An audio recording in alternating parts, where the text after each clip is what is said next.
Okay. So, what kind of entrepreneur are you, or what kind of company have you did you found at the beginning?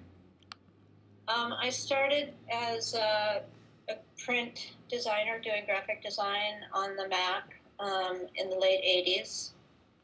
And I knew a lot of film and video people. And before After Effects came out, I would work with a lot of commercial directors, like helping them put together storyboard treatments and stuff like that, and also providing some graphic elements for the shoots.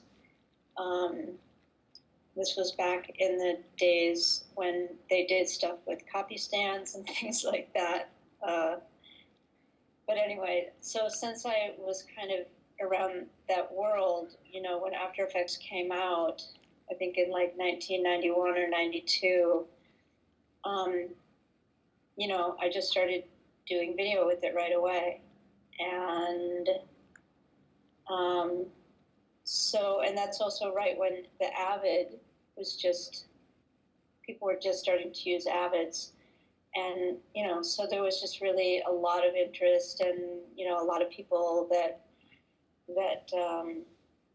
wanted to work that way. So that's what I did pretty much all through the 90s and into, um, into the aughts a little bit. Okay, great. So you can be considered an entrepreneur, right?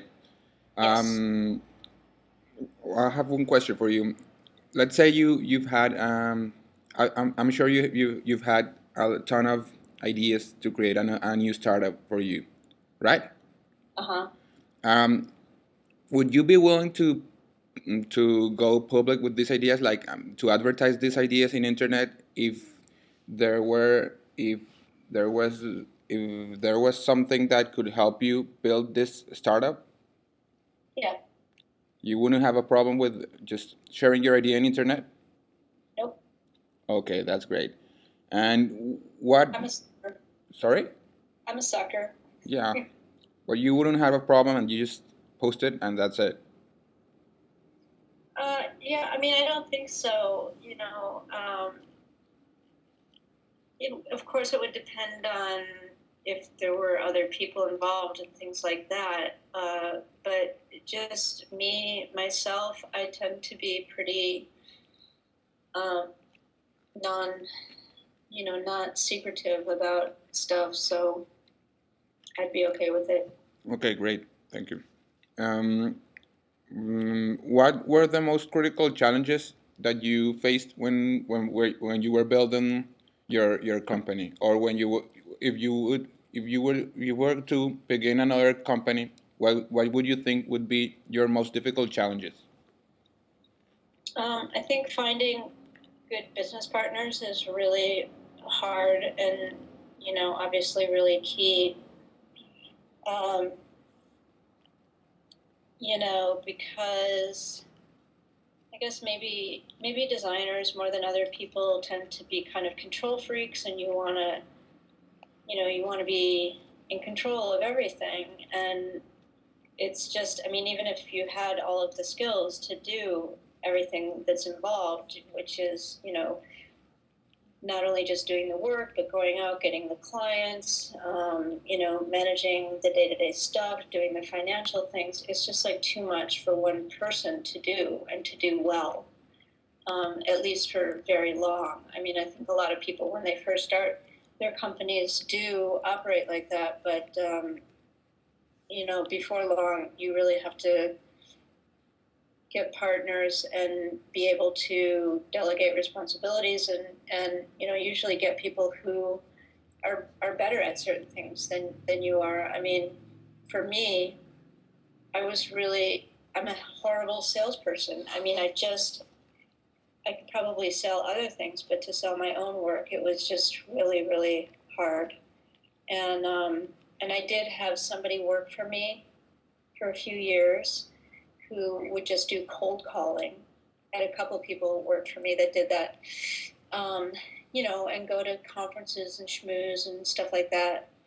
Um, and there was a certain degree of success doing that, not a huge amount, but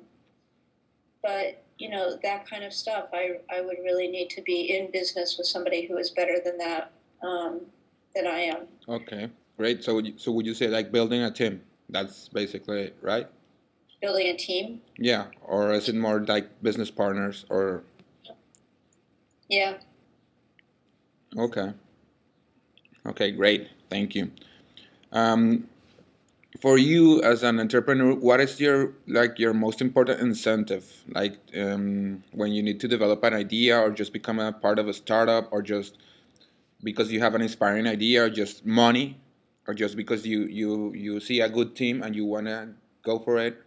What is it that most inspires you to be an entrepreneur?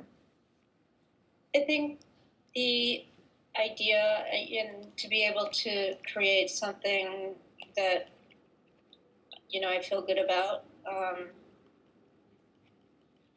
mean, that's the main thing. Whatever it is that you're creating or building, um, and then in addition to that, I do think that you have to be working with people that you enjoy and respect, and all of that. I mean, it goes back to the team thing again.